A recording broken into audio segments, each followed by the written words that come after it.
Kwingineko ni kwamba viongozi kutoka eneo la Magharibi sasa wamemtaka Rais William Ruto kuelekeza juhudi za maendeleo katika maeneo yanayoendelea kumuunga mkono kisiasa na kuacha kuwekeza nguvu katika ukanda wa Mlima Kenya ambao wamedai kuwa hauna shukran, hususan baada ya mgombea wa UDA kubwagwa na mgombea wa DCP katika uchaguzi mdogo wa Olkalau. Isaac Famba anatuarifu zaidi.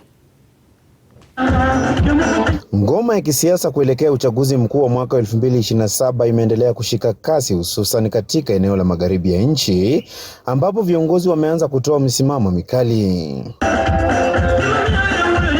Katika kaunti ya Trans Nzoia, chama cha ODM kupitia baadhi ya viongozi wake kutoka eneo hilo kimetoa msimamo wake wa kumpendekeza naibu kinara wa chama hicho Wycliffe Oparanya kuwa mgombea mwenza wa Rais William Ruto katika uchaguzi mkuu ujao. Tumekubaliana kwamba sisi kama jamii ya ODM tumsupport rais wetu William Ruto.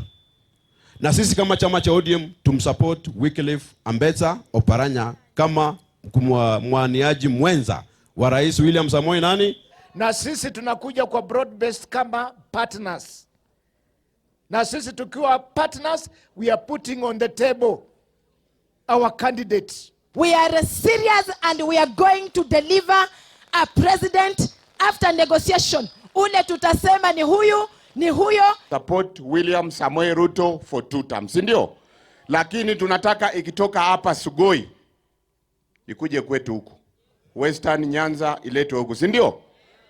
And that is why lazima tu support William Ruto. Haya yanajiri wiki kadhaa baada ya viongozi wengine wa eneo hilo ambao ni wandani wa Rais William Ruto wakimtaka rais kumpa nafasi ya mgombea mwenza waziri mwenye mamlaka zaidi Musalia Mudavadi katika uchaguzi mkuu wa mwaka ujao. Ile serikali ya Kibaki nilikuwa waziri pia, tukaingia mlango wa nyuma. Hii pia tumeingilia mlango wa nyuma. Hii ya 2027 hakuna mimi kuingilia mlango wa nyuma, nataka niingilie mlango wa mbele.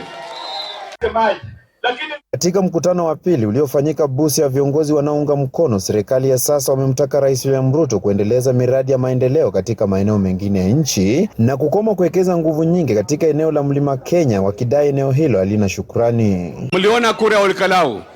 Jamaa wamepewa kila kitu, lakini hao jamaa hawana aibu. So mimi naambia rais wetu, if you want proper investment, kuja Western, kuja Nyanza, enda Coast, Rift Valley, Nairobi na Northeastern. Sasa serikali ya William Ruto imerudisha Mumias inafanya kazi, Nzoia inafanya kazi. Hiyo ni kazi, si kazi. Isaac Famba, TV 47.